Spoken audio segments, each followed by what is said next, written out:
Të mërkurën e 26 nëntorit, Komisioni Qendror i Zgjedhjeve kishte miratuar qendrat e votimit jashtë Kosovës. Sipas vendimit, procesi i votimit planifikohej të organizohej në 50 përfaqësi diplomatike me gjithsej 66 vendvotime në 36 shtete të ndryshme të botës. Votimi i kishte paraprirë një debat i ashpër mes antarëve të KQZ-s. Unë e di që po t'djekë se absolutisht pa vërteta. Absolutisht po të me djekje. Një ditë pas miratimit, që u morë me 6 vota për dhe 5 kundër, Lidhja Demokratike e Kosovës dorëzoi ankesë në panelin zgjedhor për ankesa dhe parashtresa. LDK vendimin e kishte cilësuar të jashtëligjshëm, duke argumentuar se votimi i diasporës nuk mund të zhvillohet jashtë përfaqësive diplomatike.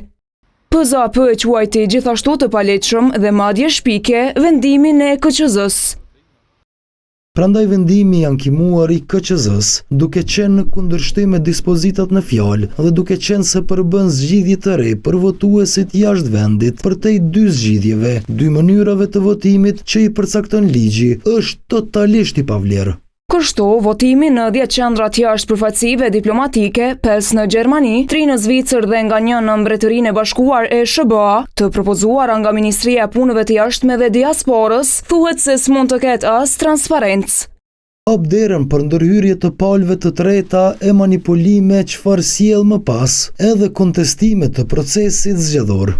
Njësoj mendon edhe Naim Jakaj nga Instituti i Kosovës për Drejtësi.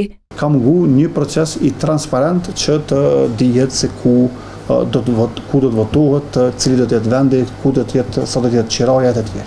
Vendimi i PZAP-s menjëherë nxiti debat të ashpër mes përfaqësuesve të LDK-s e LVV-s në rrjetet sociale. Nuk do duhet që ky vendim i PZAP-t të bëj problem dhe të bëj, si më thënë, arsye për ballafaqim për polarizim politik në mes të partive politike se kush e don diasporën më shumë dhe kush e don më pak. Kur ja dojnë të mirën diasporës, duhet ja dojnë të mirën çka parashihet me ligj.